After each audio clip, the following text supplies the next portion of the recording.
लुधियाना उपचुनाव में फंसे केजरीवाल, भगवंत ने राह बनाई और मुश्किल। आप नेताओं में टूट से बिगड़ा खेल। नमस्कार, आप सभी का बहुत बहुत स्वागत है। आप देख रहे हैं स्पेशल स्टोरी। मैं हूं परवीन शेख। अरविंद केजरीवाल दिल्ली में हार के बाद ऐसे पंजाब भागे हैं कि उन्होंने लुधियाना में ही डेरा डाल लिया है और पार्टी में बड़ी टूट भी नजर आ रही है। आम आदमी पार्टी के नेता जो हैं वो इधर उधर भागने की फिराक में लगे हैं, लेकिन पंजाब से भी केजरीवाल एंड पार्टी के लिए अच्छी खबरें नहीं आ रही हैं, क्योंकि पार्टी में भगदड़ मची है। वही भगवंत मान ही केजरीवाल की राह को और मुश्किल बनाने में जुटे हैं। केजरीवाल के चेहरे पर विपश्यना असर तो दिखाई पड़ रहा है, लेकिन दिल्ली की हार का दर्द खत्म नहीं हुआ है।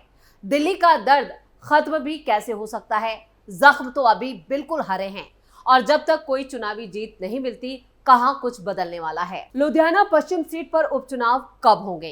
अभी तक चुनाव आयोग की तरफ से कोई जानकारी सामने नहीं आई है, लेकिन चुनावी तैयारियां अभी से शुरू हो चुकी हैं। तैयारियों में आम आदमी पार्टी के साथ कांग्रेस भी आगे नजर आ रही है, लेकिन बीजेपी का कहना है कि सही वक्त आने पर फैसला लिया जाएगा। आम आदमी पार्टी ने उपचुनाव में अपने राज्यसभा सांसद संजीव अरोड़ा को उम्मीदवार बनाया है। बीजेपी और कांग्रेस का आरोप है कि आम आदमी पार्टी संजीव अरोड़ा को विधानसभा चुनाव लड़ाकर अरविंद केजरीवाल को राज्यसभा भेजने का इंतजाम कर रही है। आम आदमी पार्टी के प्रवक्ता ऐसी बातों से साफ साफ इनकार कर रहे हैं, लेकिन पार्टी के अंदर खाने से ये खबरें सामने आ रही हैं कि केजरीवाल ने राज्यसभा जाने के लिए सारे पत्ते बिछा दिए हैं, बशर्ते खेल ना बिगड़ जाए। बहुत मुश्किल है लुधियाना वेस्ट सीट की लड़ाई। लुधियाना के हालिया चुनाव नतीजों को देखें तो आम आदमी पार्टी के लिए आने वाला उपचुनाव काफी मुश्किल होने वाला है और सबसे बड़ी वजह यही है कि अरविंद केजरीवाल काफी पहले ही पंजाब में डेरा डाल चुके हैं।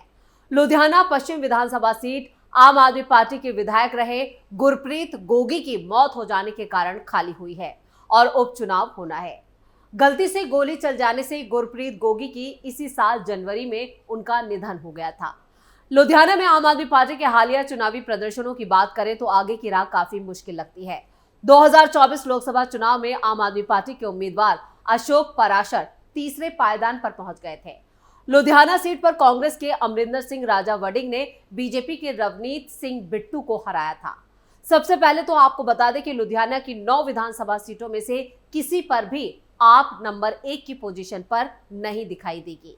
लुधियाना वेस्ट सहित 5 शहरी विधानसभा क्षेत्रों में बीजेपी आगे चल रही थी, जबकि कांग्रेस 4 इलाकों में, जिनमें से 2 देहात के थे। दूसरी बात यह है कि दिसंबर 2024 में हुए लुधियाना नगर निगम चुनाव में भी आपको 95 में से 41 सीटों पर ही जीत मिली थी और बहुमत से 7 नंबर पीछे रहना पड़ा था।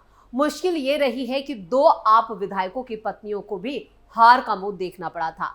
बेशक 2022 के पंजाब विधानसभा चुनाव में आम आदमी पार्टी ने 117 में से 92 सीटें जीत ली थी, लेकिन उसके बाद हुए संगरूर लोकसभा उपचुनाव में हार का मुंह देखना पड़ा था। ध्यान देने वाली बात यह भी है कि वो सीट पंजाब के मुख्यमंत्री भगवंत मान के इस्तीफे से खाली हुई थी।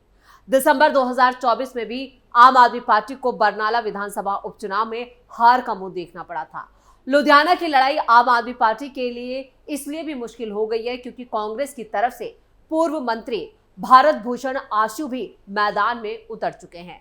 भारत भूषण को पंजाब में आपकी सरकार बनने के बाद अनाज घोटाले में गिरफ्तार कर लिया गया था।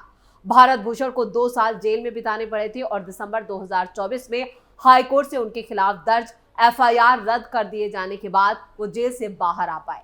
अदालत ने भी माना और अब वो पूरी तरह से घूम घूम कर कह रहे हैं कि राजनीतिक प्रतिशोध की वजह से ही उनको जेल भेजा गया था। अब भारत भूषण कह रहे हैं कि केजरीवाल को मैदान में इसलिए उतरना पड़ा है क्योंकि संजीव अरोड़ा को कोई जानता ही नहीं है। लोगों से अरोड़ा का परिचय कराने में केजरीवाल को महीनों लगेंगे। लोकसभा और नगर निगम चुनावों में मिली शिकस्त के बाद आपको मालूम है कि लुधियाना वेस्ट में बुद्धिजीवी वोटर हैं, बड़े कारोबारी से लेकर डॉक्टर और बड़े बड़े विद्वान तक हैं। यहाँ के लोग मूर्ख नहीं हैं कि केजरीवाल की एक और नौटंकी चल जाएगी। कांग्रेस की तरह बीजेपी भी केजरीवाल के खिलाफ आक्रामक हो गई है और केजरीवाल के कैंपेन शुरू करने को नौटंकी करार दे रही है। बीजेपी का सवाल है कि आखिर क्यों आम आदमी पार्टी के विधायक ने अपनी ही सरकार के प्रोजेक्ट के फाउंडेशन स्टोन को तोड़ दिया।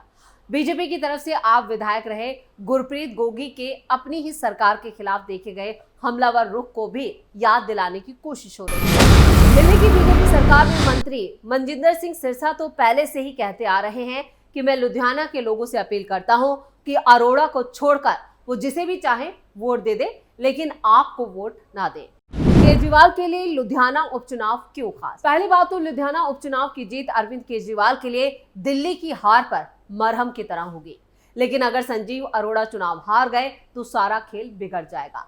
केजरीवाल के राजनीतिक विरोधियों का आरोप है कि संजीव अरोड़ा को पंजाब सरकार में मंत्री बनाने का वादा किया गया और इसी बात पर वो राज्यसभा की सीट छोड़ने पर राजी हुए।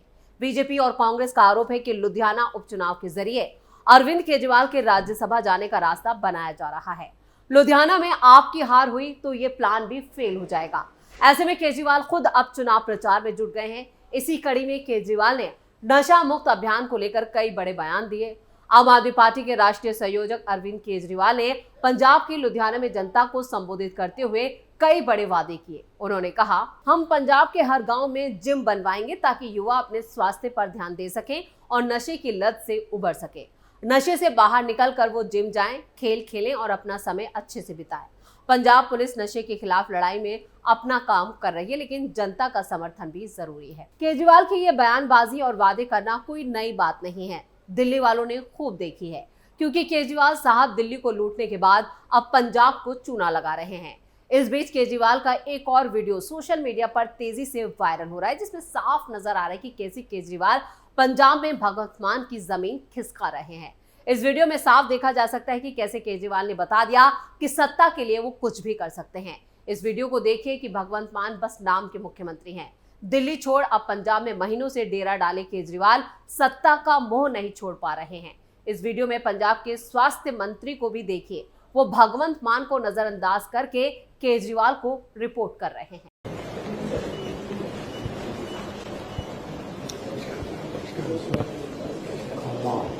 नमस्कार सर।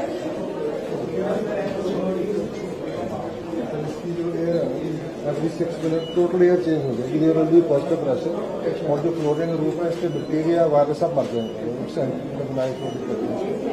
लेटेस्ट है और वर्क स्टेशन भी लेटेस्ट है, बाकी इक्विपमेंट जो दूसरे पेशेंट में यूज कर रहे हैं। अब इस वीडियो को देखने के बाद आप अंदाजा लगा सकते हैं कि शातिर केजरीवाल किस तरह से पंजाब में अपने पैर मजबूत कर रहे हैं और भगवंत मान को आउट करने के तरीके अपना रहे हैं। लेकिन भगवंत मान भी अपनी पैतरेबाजी से बाज नहीं आ रहे हैं। वहीं केजरीवाल खुले मन से लुधियाना के लोगों को धमका रहे हैं, बोल रहे हैं कि लुधियाना उपचुनाव में कांग्रेस को जिताए तो आपके सारे काम रुक जाएंगे। केजरीवाल ऐसे लोग भाजपा की तरह ही लोकतंत्र के लिए खतरा है। खुले मन से पंजाब के वोटरों को धमका रहे केजरीवाल, वोट नहीं दोगे तो काम भी नहीं होने दूंगा, ये साफ साफ कह रहे हैं। सुनिए क्या कह रहे हैं केजरीवाल साहब। अगर इनको जिता के भेजोगे, ये सारे अफसरों को आपके बीच में लाके आपके छोटे से छोटे काम भी करा के जाएंगे, बड़े से बड़े काम भी करा के जाएंगे। और अगर आपने कांग्रेस और बीजेपी वालों को जिता दिया, उनकी तो चलेगी नहीं, क्योंकि सरकार तो आम आदमी पार्टी की है, तो वो तो कोई काम करा नहीं सकते। वो तो बस लड़ेंगे विधानसभा के अंदर बैठ के, मान साहब को गालियां देंगे, बड़ी अच्छी अच्छी गालियां देंगे और काम आपके सारे रुक जाएंगे, काम नहीं हो पाएंगे आपके। तो अरविंद केजरीवाल हार के बाद दिल्ली से ज्यादा इन दिनों पंजाब में दिखते हैं। खासकर सरकारी कामों में अरविंद केजरीवाल की मौजूदगी खुद ब खुद कई सवाल उठाती है। पिछले दिनों लुधियाना में कुछ ऐसा ही हुआ, जिसके बाद लोग पूछने लगे कि पंजाब के मुखिया भगवंत मान है या अरविंद केजरीवाल। अरविंद केजरीवाल के लुधियाना दौरे के बाद पारा तेजी से चढ़ा। अरविंद केजरीवाल दिल्ली में न सिर्फ सत्ता से हटाए गए, बल्कि जनता ने चुनाव में उनका हार से सामना करवाया। उसी हार ने अब केजरीवाल पंजाब में डेरा डाल चुके हैं। पंजाब में राजनीतिक उठापटक की अटकलों के बीच केजरीवाल लुधियाना में सिविल अस्पताल का भी उन्होंने दौरा किया, जिसके बाद वो चर्चा में आए। वो इसलिए कि यहाँ पंजाब के मुख्यमंत्री भगवंत मान है, लेकिन राज्य के मंत्रियों से लेकर अधिकारियों तक सभी अरविंद केजरीवाल को ही ब्रीफ करते नजर आते हैं। यानी सिर्फ नाम के मुख्यमंत्री रह गए हैं भगवंत मान। और इस बीच लुधियाना में ही केजरीवाल ने एक बड़ा बयान दिया। उन्होंने कहा कि पूरे 5 साल तक भगवंत मान सीएम रहेंगे और आने वाले जो चुनाव हैं उसके बाद भी सीएम का चेहरा भगवंत मान होंगे। ये सिर्फ एक लॉलीपॉप की तरह है भगवंत मान के लिए कि वो शांत बैठे रहें, बगावत ना करें।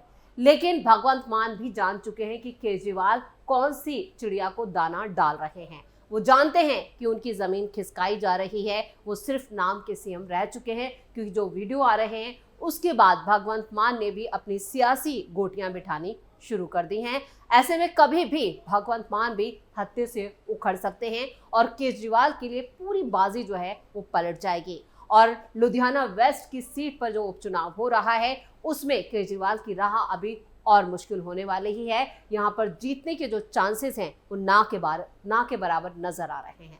तो स्पेशल स्टोरी में इतना ही। वीडियो कैसा लगा कमेंट करके अपनी राय जरूर दें। वीडियो को लाइक करें, शेयर करें और कैपिटल टीवी को सब्सक्राइब जरूर करें।